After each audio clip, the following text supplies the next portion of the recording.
We took Fenix store from a 23% of total business attributed to owned revenue to 71%, an all-time high in the month of April. And it's been that way ever since. This is a result of what happens when your email, SMS, and push work in sync in your own channel strategies.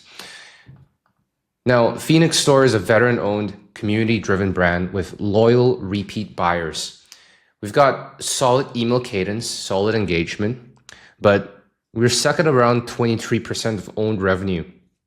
Why? Well, one channel is really just a habit. It's not a strategy. Those lock screen moments like that we like to kind of describe, those instant nudges, those moments where people are just picking up the phone and looking at their devices, all of those instant moments we're going to competitors. That's the gap that we set out to close. Now, having a good inbox strategy really isn't anything wrong, right? They weren't doing anything wrong per se. Email was fine, but fine plateau. So if you're only doing emails, you're missing the micro moments where buyers are actually deciding. The deadline pings, the back in stock reminders, the quick reminders. We didn't try to shout louder. We set out to create and own those moments. So the observation that we had was that Fenix has decisive mobile first buyers, and email alone misses a lot of those lock screen micro moments. Now, if we own the lock screen with SMS and web push and coordinate timing with emails so that we're creating essentially a three-pronged strategy, we're going to be able to add incremental revenue and lift performance without burning trust. And that's super important to us because we wanted to maintain relationships with our customers as we scaled impact and as we scaled the frequency of our messages.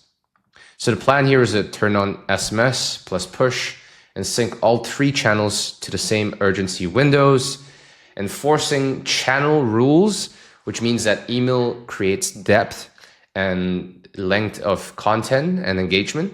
SMS stays short and targeted, and push is ultimately instant. There's no double taxation essentially, and keeping strict deliverability guardrails to make sure that we're not landing in spam across any channels. So this is exactly how we ran it. First, SMS goes live with real calendar and lifecycle flows, then web push for instant reminders and back in stock flows. We line up timing so that email says ends tonight, SMS sends a short targeted nudge, and push fires right away. Now, the channel rules are important here. It keeps it clean. Now, email carries depth and proof and creatives, but SMS stays short and selective. Push is instant, and we don't want to double tax people who have already clicked. Overall, we protect deliverability, mail engagement, suppress zombies, we cap sends so that we're making sure that people who have already clicked are not receiving any additional messages or have already purchased. We rebuilt the critical flows so that the day-to-day machine prints while campaigns spike incremental revenue on a predictable basis. Ultimately, this is about creating multipliers, not megaphones. This isn't about sending more per se. It's about showing up in the right place at the right moment to the right audience. A quick push can be the tap that makes someone opens and clicks an email that they've already seen.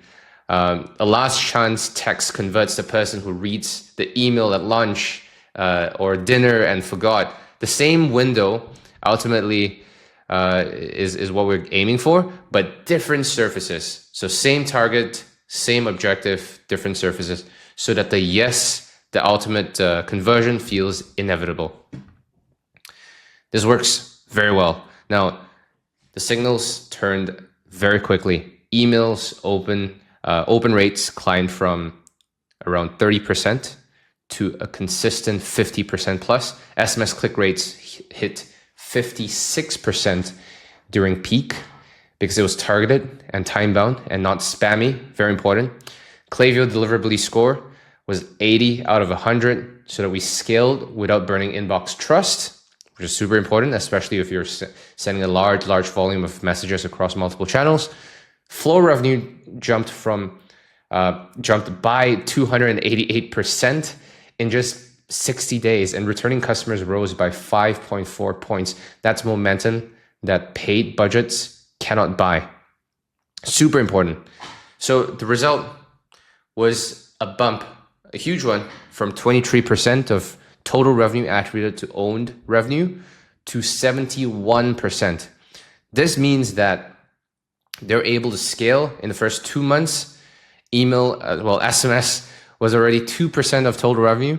By the third month, web push was contributing 11% on its own, which is incredible. That's new money, not cannibalized, because it's all attributed on Klaviyo, presented on a single platform.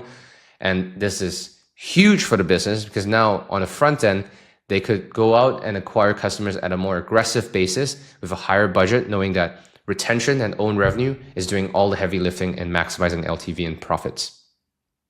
So these are the moves that you can copy immediately. Day 1 to day 2, decide who gets first dibs. These are typically going to be recent buyers, high AOV, high engagement type of VIPs. Day 3, switch on SMS with a simple campaign calendar and the core flows, so that it doesn't just alert, it creates synergies and resonance across multiple channels. Day 4 is when you push, web push out into the market with clean opt-ins, making sure that your reminders are quick and targeted and relevant and timed correctly and in sync with email and SMS, plus the back in stock reminders as well. Day 5 and day 6 is where you can start lining up timing, so that email, text, push hits all the same urgency windows. Day 7 to 10 is where you put on guardrails, start monitoring how engagement is panning out and how conversions are panning out. Email ultimately does depth and creatives. SMS stays short, targeted. Push is instant. And remember, don't double tax. Don't send the same messages and same offers to people who have already clicked and purchased. So make sure that you're quality controlling your suppressions and links. Launch in the first window and read results the next day, making sure that your deliverability stays consistently high as you scale these messages across.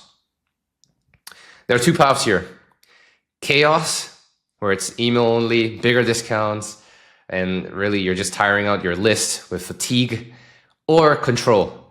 Let's run the second one. And this is how you create scale without burning out your list, without creating any negative consequences.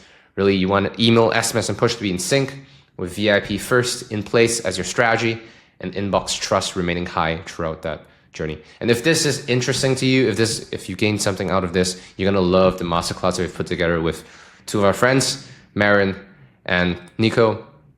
These are 5 lessons learned from 5 years of Black Friday with no margin loss, to say the least. We've actually grown profits for our clients throughout the years. And these are the exact same systems that we've done, that has done over $1 billion in sales for over 500 brands across the board. So click here, it's instant. It's there's no timing to this. Just click register and we'll send you a link to watch the whole masterclass. We covered a ton in this masterclass throughout our retention system playbook. There are 5 more plays in the masterclass, and I guarantee you that you love it. We also talk about ads, CRO, and everything that great brands are doing this BFCM to succeed. I'll see you on the inside.